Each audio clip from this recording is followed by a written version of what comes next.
Sinuses அப்படிங்கிறது ஏர் field socks, அதாவது காற்று நிரப்பப்பட்ட ஒரு பை மாதிரியான ஒரு structure.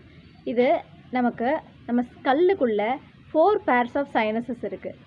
Frontal sinuses, ethmoid sinuses, maxillary sinuses and sphenoid பின்னாடி. இந்த மாதிரி 4 pairs ஆஃப் சைனசஸ் நம்ம ஸ்கல்லில் இருக்குது.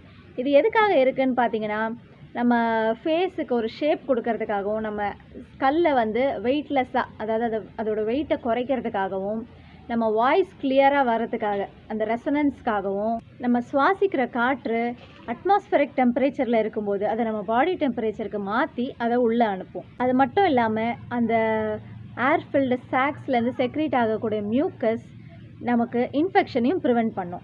நார்மலி இந்த சைனஸஸில் செக்ரீட் ஆகக்கூடிய மியூக்கஸ் தானாக ட்ரெயின் ஆகி நம்ம தொண்டை வழியாக போயிட்டே இருக்கும் நமக்கு தெரியாமலே.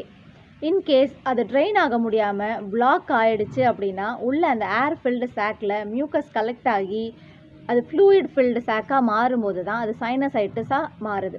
அதாவது இன்ஃபெக்ஷன் அண்ட் இன்ஃப்ளமேஷன் வரும்போது தான் அது நம்ம சைனசைட்டிஸ்னு சொல்கிறோம். இதுக்கு ரீசன் என்னலான்னு பார்த்தீங்கன்னா, யூஸ்வலாக common cold, viral infection, dust, pollution, climatic change, இப்படி பல காரணங்கள்னால இந்த சைனஸ் இன்ஃபெக்ஷன் வருது.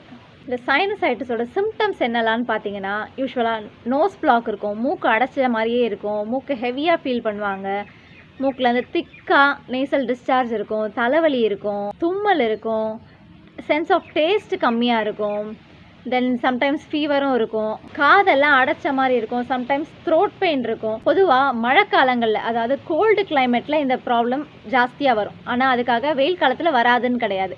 வெயில் காலத்தில் அதிகப்படியான தூசி, இந்த பொல்யூஷன், இதை நம்ம ரொம்ப அதிகமாக இன்ஹேல் பண்ணும்போது இதனாலையும் சைனசைட்டிஸ் வரலாம்.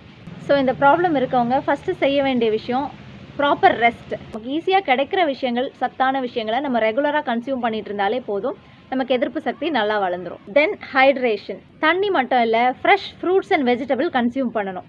தென் ஸ்மோக்கிங் ஹேபிட் இருக்கவங்க அதை குவிட் பண்ணுறது, தென் ரொம்ப ஸ்ட்ராங் ஸ்மெல்லிங் பர்ஃப்யூம் யூஸ் பண்ணாமல் இருக்கலாம். இப்போ இதெல்லாம் தாண்டி எனக்கு ஆல்ரெடி சைனசைட்டிஸ் இருக்குது, இந்த ப்ராப்ளம் இருக்குது, நான் என்ன பண்ணலான்னு நீங்கள் கேட்டிங்கன்னா, ஆல்ரெடி சொன்ன மாதிரி ப்ராப்பர் ஸ்லீப், ப்ராப்பர் நியூட்ரிஷன், தென் டீஹைட்ரேஷன் இல்லாமல் பார்த்துக்கணும்.